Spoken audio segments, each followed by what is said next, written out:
Oh man, that beard is getting out of control. Yeah, excuse the beard, guys. It's one of those things I've just let grow while we've been in lockdown and I've been working from home. I don't need to go into the office, so I will shave it at some point.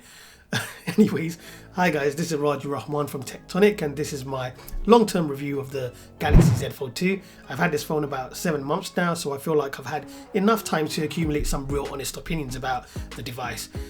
Bear in mind that this Z Fold 2 has been my daily driver, just like the OG Galaxy Fold, which I also did a long-term review on. But that was before COVID, when this phone was traveling with me all around London, work commutes and so on. Obviously with COVID, lots of lockdowns and working from home, my Z Fold 2 hasn't had much of a rough time as the OG Fold, but nevertheless, I think this video will still surprise you. Now, before we go to the actual main points, let me just iterate that this isn't a typical review. There are plenty of those on YouTube. This video is mainly focused on the durability and usability of the Galaxy Z Fold 2, but I will of course talk about a few other things too, so if you're interested, keep watching.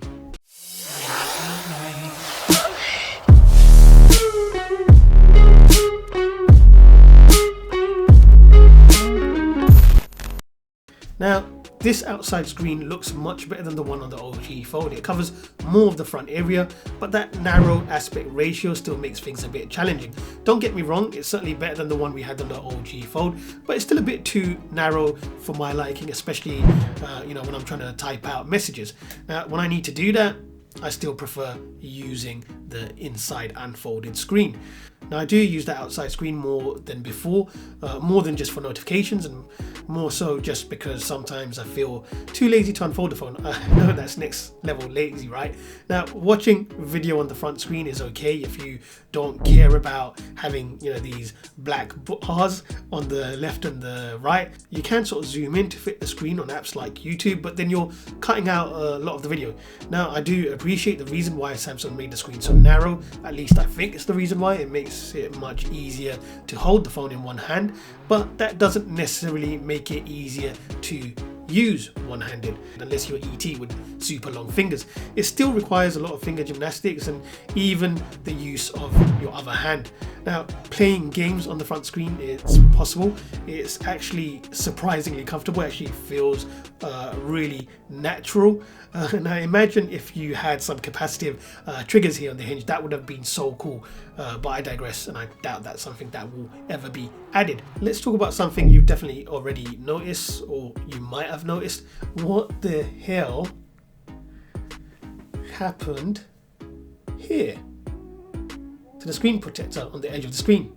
So basically when I try and unfold the phone, my nail sometimes slips or slides underneath the screen protector.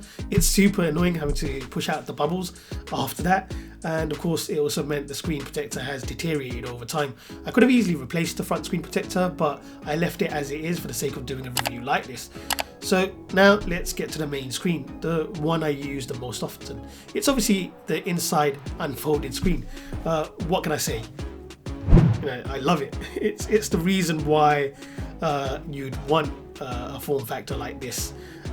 Whether you're watching movies or your favorite TV shows, it's the reason why my tablet has been relegated to a drawer for the past year, gathering dust. I don't even know if that turns on anymore, but you get my point. This screen is the reason why anyone would want a phone like this, or an unfolding phone. It's the screen I use the most often, so I'm unfolding my phone a lot, and because of that, it's had a negative impact on the Hinge. Unfortunately, the Z Fold 2 no longer unfolds fully, so if I show you here, and hopefully that focuses. Let focus, come on. There you go. See, it's not completely flat, is it? But in all honesty, it hasn't made the crease here in the middle any worse, or at least not enough for it to be more noticeable than it already was out of the box. Other than that, the Hinge is still in working condition. It still functions the way it's supposed to and still holds firmly at different angles. And that, in my opinion, proves it's very durable. Much like the OG Fold, the screen attracts a lot of dust and muck, so you'll have to clean it gently more often. It's not as easy as just rubbing it on your shoulders. And you'll probably hate me for this, but I just use my toddler's Huggies baby wipes. It does the job, so guys, leave me alone. Anyways, there's no dings and scratches on the screen yet, which makes me even more confident for the Z Fold 3, which should be even more durable considering it's rumored to work with an S Pen. I can't even wait for that. Anyways, back to the inside screen. Let's talk about that screen protector. It tends to bubble up a lot over time just around the bottom here, so I'm having to push out the bubbles a lot more than I'd like to. It's a little odd because this didn't happen with my OG Fold, so take that as you will. In my long-term review of the original Fold, I did express my frustration about the lack of compatible accessories, but things have somewhat improved since then. I discovered a decent wireless charging car mount, which I did a video on a while ago, and I also did a video on a wireless charging desk stand. Mind you, the latter isn't specifically designed for the Fold, but it works. Now, even though these devices let you wirelessly charge your Fold in its unfolded mode, there is a slight issue which needs to be addressed. You could say it's a design flaw of the Fold itself. So the wireless charging coils are here on the back, just where the where the camera is. So it's on the camera side of the phone, and that's completely how it should be. But it's the volume buttons here on the right which can cause problems. Since you need to put it down this way with the volume buttons facing down, those buttons can sometimes get pushed and lower your volume, for instance when you're using navigation. It's annoying and could be fixed by Samsung in the future versions by just putting these buttons on the left side here. Let me know what you guys think about that. Would that be an ideal compromise? So things are definitely getting better when it comes to accessories. You're still not going to find a gimbal compatible with the Fold, so some things will still be out of reach. But as I said in my previous review, it's just one of those things you'll have to live with on a new form factor like this, at least for the moment.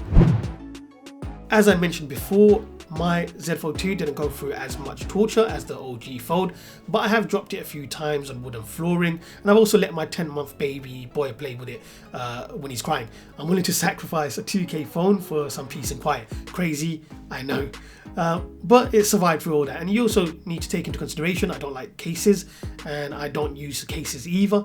Basically, what I'm trying to say is you don't need to baby this phone as much as most people lead you to believe. You can use it like a normal phone. Obviously, don't take it to the beach or go swimming with it, but other than that, I've used it like a normal phone, even in moderate rain, and it's been fine. So overall, in my opinion, we will continue to see more folding phones. It's not just a gimmick. The Z Fold 2 is more than durable enough, and that's enough for me. I'm excited for the future of folding phones. I can't wait for the Z Fold 3. Let me know what you guys think in the comment section below, and don't forget to check out all these reviews I did with the Fold and compatible accessories. This is Raju Rahman. Stay safe, stay healthy, and chat to you guys soon.